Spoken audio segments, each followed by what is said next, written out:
vous avez réuni les membres de la future intercommunalité, un des points qui a été évoqué, c'était une espèce d'appel pour que les dossiers commissariat bougent. Donc ça me permet d'introduire l'autre sujet, c'est-à-dire l'intercommunalité. Donc sans faire l'historique, parce que de ce côté-là, je pense qu'on est assez outillé pour revoir qui a dit quoi, etc. J'ai envie de vous poser deux, peut-être trois questions sur les fonds de cette intercommunalité. Bon, sans aller dans les détails sur les petites communes et autres, mais on voit bien que la force des Mureaux est la force économique, des projets, etc.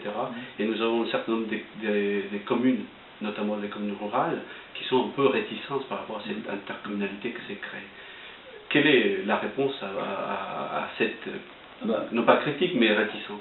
C'est vrai, aujourd'hui, il y a une réticence toujours. Alors c'est vrai que nous, on pèse 32 000 habitants, certaines communes pèsent entre 500 et 2000 habitants, et sont dans du rural. Moi, aujourd'hui, la commune des Mureaux n'a pas l'intention d'être hégémonique dans l'intercommunalité. D'ailleurs, je n'ai pas pris la présidence de l'association de préfiguration, alors qu'on aurait pu éventuellement, donc nous sommes réunis, donc c'est André Cassagne.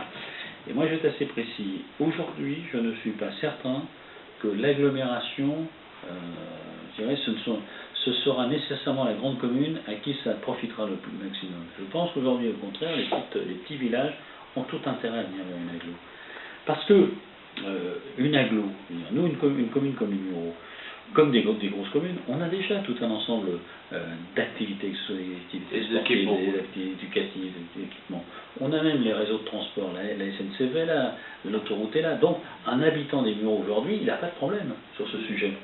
Par contre, quand on habite de l'autre côté du pont, quand on habite à 8-10 km, là, ça pose des problèmes par rapport au transport, etc. Ça pose des problèmes de crèche, ça pose des problèmes de vieillissement aussi des populations. Donc, il est évident que les petites communes, aujourd'hui, on ne peut pas tantôt se recroqueviller sur soi-même, tantôt vouloir avoir des possibilités de déplacement aisées, sans passer obligatoirement par une mutualisation et par un travail en intercommunalité. Et donc, alors je comprends qu'il y ait des inquiétudes. Alors des fois aussi, il y a le fantasme des Mureaux en tant que tel aussi, il ne faut pas se leurrer, l'image des Mureaux, etc. Attendez, les Mureaux, on n'attend pas après eux. Et inversement, aujourd'hui, quand on m'explique que par exemple dans certains villages, il y a la population diminue, quand on m'explique qu'il y a des écoles qui n'ont plus d'enfants suffisants, quand on m'explique que les personnes vieillissent, etc., est-ce que les petites communes auront la capacité, elles seules, à organiser un service? Donc aujourd'hui, je pense que l'agglomération, c'est vrai, on est dans un territoire d'opération internationale, qui sera découpé en 4 ou 5 agglos au départ, qui sera peut-être dans 30 ans une seule métropole avec des communes, etc. Aujourd'hui, je pense qu'il y a la communauté d'agglomération de Montagne-Yvelines qui va se développer. D'un autre côté, il y a la communauté d'agglos de Centre-Sénaval, c'est nous, qui éventuellement. Après, il y a la communauté des Doriques-de-Seine qui, elle, aura à travailler, et puis le croissant qui ira de Poissy à Cher-Conflans jusqu'à Morinvilliers ailleurs. C'est évident que ces 4 grandes agglos ont tout intérêt à travailler en transversal les uns avec les autres, parce que qui dit développement économique, dit transport, qui dit face à Éole, c'est pas uniquement une commune qui va attaquer le syndicat des transports d'Île-de-France, etc. Deuxième chose aussi, quand on parle de l'aspect, je dirais, d'aménagement du territoire, il est évident qu'aujourd'hui le Vexin est dans un parc naturel des Vexins, on ne va pas aller dans le Vexin construire, il faut être sérieux aussi. Donc ça veut dire que d'un côté, il faut renforcer, je dirais, le caractère naturel, d'un autre côté, il faut que nous on travaille par rapport au développement économique, mais sans non plus dénaturer là où on est. Il est évident que l'arrivée du canal Seine-Nord n'est pas neutre aussi. Aujourd'hui, comment on va se positionner par rapport au canal Seine-Nord? Comment on va se positionner par rapport au grand territoire? Comment tout cela va fonctionner par rapport à Éole, par rapport... Donc aujourd'hui, c'est pas en se recroquevillant que l'on fera quelque chose. Donc, vous savez, moi je me dis, aujourd'hui, 2013, il faudra une communauté d'agglos qui définira peut-être des compétences limitées, bon, la compétence économique, la compétence transport, la compétence habitat et la compétence environnement. Quand on voit aujourd'hui, par exemple, le marché de l'eau, est-ce qu'on n'a pas intérêt à se regrouper tous? Les ordures ménagères, est-ce qu'on n'a pas intérêt à se regrouper? Aujourd'hui, on organise tous des fêtes, on a tous des barrières, peut-être qu'il faudrait travailler ensemble, etc., etc., etc. Donc, je dis, je pense que c'est une vraie mutation culturelle de nous tous, et véritablement... Mais S'il y a 17 communes dans cette nouvelle configuration, c'est pas un petit peu trop? Non mais attendez, il faut bien être clair. Aujourd'hui, il y a une commune qui pèse, aujourd'hui il y a 17 communes. Il y a une commune qui pèse 32 000 habitants. Le problème aujourd'hui, il faut bien aussi voir une chose, 17 communes, ça représente peut-être 17 maires, etc. Mais bon, dans la gouvernance, on définit aussi exactement, il n'est pas question non plus qu'une commune de 500 habitants bloque tout le monde, comme inversement, il n'est pas question non plus qu'une commune de 32 000 habitants bloque tout non plus. Bon, il faudra qu'il y ait un juste... La règle doit être vraiment... Bah oui, une juste répartition, de telle façon à ce que l'un ou l'autre ne soit pas hégémonique et bloque le système. Le deuxième point, 17 communes. Aujourd'hui, c'est lié aussi, il y a des séries, quand on prend dans le Vexin, il y a des petites communes, Brueil, Oinville, Tessancourt, Linville, etc. Bon, sauf que c'est amusant parce qu'on représente peut-être 17 communes avec une grosse commune de 32 000 habitants, puis ensuite on chute à 8 000 habitants. Hein. Mais regardez l'espace foncier que cela fait. Et en plus, cette communauté d'agglo aura la chance d'avoir trois thèmes. L'économique. On aurait quand même une chance d'avoir beaucoup d'économique. Le deuxième point, c'est tout le travail par rapport au déplacement, dans lequel on a quand même la chance d'avoir la Seine, on a 2 voies ferrées et l'autoroute à Dresde. Surtout par rapport au problème de la rive droite qui a énormément de problèmes de transport. C'est une chance. Troisième niveau aussi, on a la chance d'avoir aussi tout un ensemble de fonciers de nature, que ce soit par exemple au Mureau, qui a la forêt, que ce soit les terres agricoles. De l'autre côté, on est dans un parc naturel du Vexin. C'est une chance terrible. Et quand vous regardez l'espace foncier que ça représente, même si vous le comparez par rapport à d'autres agglos, c'est assez conséquent. Hein.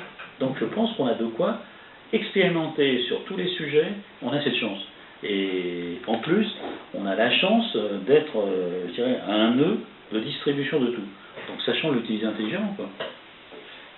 Très bien.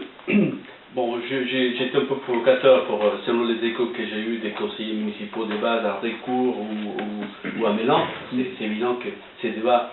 Et comment est-ce que vous allez informer la population? Parce que certains nous disent, des habitants, ils sont en train de fabriquer une grande monstre sans nous dire, et sans nous demander notre avis. Non mais il faut faire très attention parce que... Je pose la question. Moi je suis pour une démocratie, pour une concertation, mais avant de commencer à discuter avec la population, déjà faut-il qu'encore les politiques, hein, notre responsabilité politique, hein, ne l'oublions pas, et si on a été élu, il y a des raisons. Sinon c'est plus la peine de dire les gens. Donc ça veut dire qu'à un moment donné quand même, le temps des politiques, le temps des maires, etc., est aussi un peu de quand même réfléchir et de voir par rapport aux contraintes juridiques, par rapport aux contraintes organisationnelles, de voir. Deuxième chose aussi, il ne faut pas se leurrer, le 1er janvier 2013, nous ne serons pas dans l'agglomération de 2050. Donc ça veut dire que les gens qui ont aujourd'hui qui ont 0 et 70 ans ou 80 ans qui vivent actuellement, c'est une première brique de l'agglomération, c'est une première brique de ce qui va se faire et de ce qui va se constituer dans le territoire. Aujourd'hui, moi, on s'est fixé 3 objectifs. Premier objectif, c'est déjà un regroupement intelligent et cohérent entre les communes qui vont se regrouper. Et dans ce regroupement intelligent, il faut se positionner aussi dans le cadre d'une opération d'intérêt national qui n'est pas uniquement, on ne va pas se créer une micro-communauté d'agglo par rapport à un développement complet d'un territoire, etc. Aujourd'hui, quand on nous parle du Grand Paris, le Havre, Port du Grand Paris, le micro-territoire de la communauté d'agglo, de Centre-Sénéval, de la Camille, ça sera bien dépassé. Quand le canal Seine-Nord sera là, c'est pas nous qui allons dire si les bateaux arrivent d'Anvers ou de Rotterdam par rapport au Havre. C'est d'ailleurs pour ça qu'on a pris des contacts avec le Havre et Rouen pour savoir qu'est-ce qu'ils veulent faire. Deuxième chose, c'est de déterminer aujourd'hui quelles sont les compétences dans lesquelles, bien évidemment, cet agglo ne supporte pas de charges importantes. Par exemple, si demain vous me disiez démarrer par la petite enfance, très bien, on est 17 communes par la petite enfance, c'est peut-être, j'en sais rien, c'est peut-être 800 salariés. C'est peut-être pas par ça qu'il faut démarrer au départ. Parce que ça, si on commence comme cela, c'est là d'autres l'ont fait dans des communautés de communes. Et on se pose des questions. Mais il y a peut-être des sujets comme les transports qui touchent tout le monde.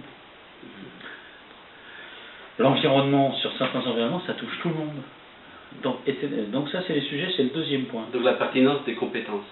Aujourd'hui, plus on démarrera par des compétences qui sont structurantes et minimum, il vaut mieux démarrer par des compétences qui ne sont pas des coûts en termes de charge, et après de monter progressivement en charge dans les 10 ou 15 années futures. Et le troisième objectif? Alors, et le troisième objectif aujourd'hui, c'est justement la planification de la montée en charge d'une communauté d'agglo. sachant qu'on est au 1er janvier 2013, et c'est pas en 2013 ni 2014, à mon avis, bon, ça sera par palier progressif, peut-être jusqu'en 2025-2030.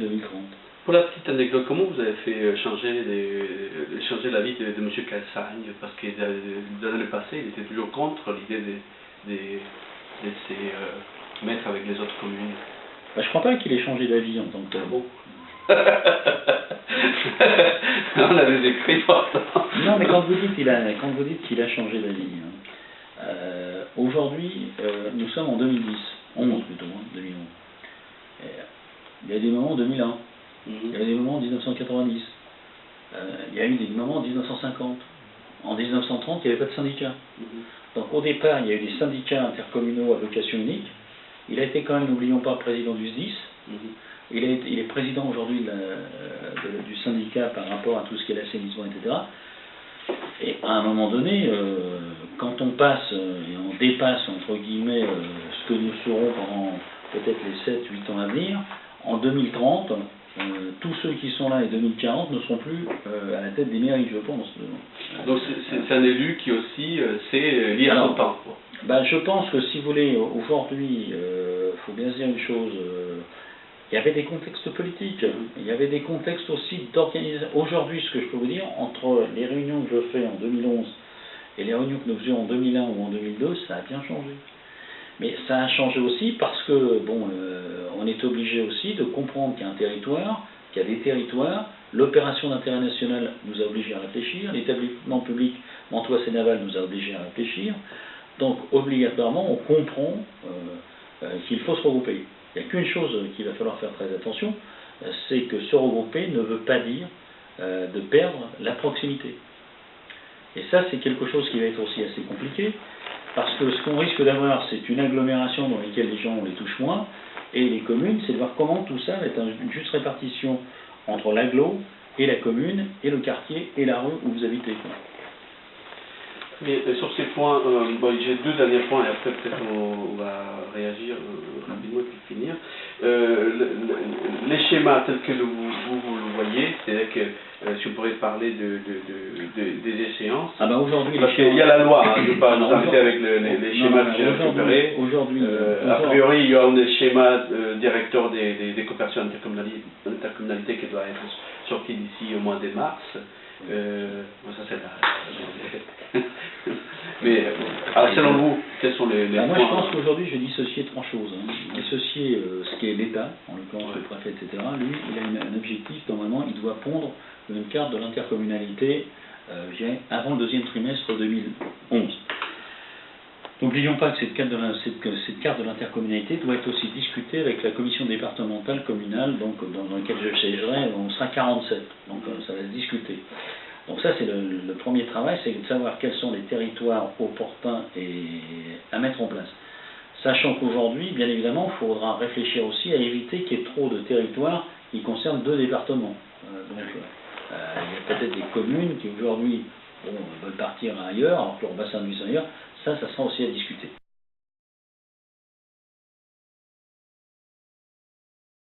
Donc, allons-y, en deux mots. Un message? Oui, un message. L'intercommunalité se fera avec les gens et non contre les gens.